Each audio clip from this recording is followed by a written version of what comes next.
toprağın içinde neler var? Tohum nedir? Tohumun çeşitleri nedir anlatacak.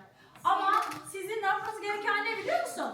Elin masanın altında beklesin ve sessizce, dikkatlice dinle. Hazır mısın? Misafirimize önce ne diyelim? Hoş buldum. Sayın Profesör Doktor İlhan Geçit Beyefendi gönderdi.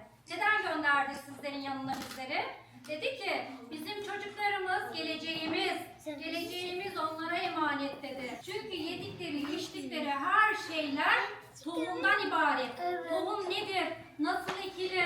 Nasıl korumalıyız? Nasıl onu çoğaltabiliriz? Bir şeftali çekirdeği. Bunu yedikten sonra çoğu çocuk çöpe atıyor.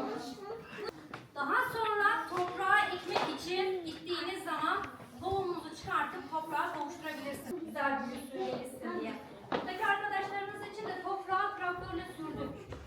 Yeni göstereyim. Hani dedim ya size, her meyvenin çekirdeği birer tohumdur çocuklar, unutmuyoruz. Çöp değil. Sabırla onu beklerseniz o sizin ağacınız olur. Bakın ben bunu ıslak bir havlu peçeteye bıraktım. Diyor ki artık beni yaşat diyor. Benim yaşamam lazım. Ne yapması lazım?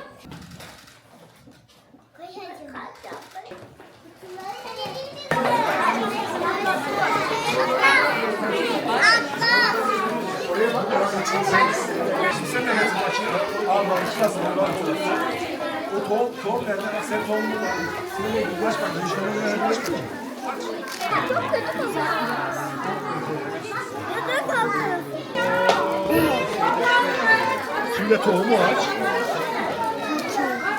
Kamera. Aç tohumu. Tohumlarımızı aç. Ne çekiyorsun? Aç bak senin tohumun da orada. He, anladım. Çok güzel. Her yerine dök. Ben de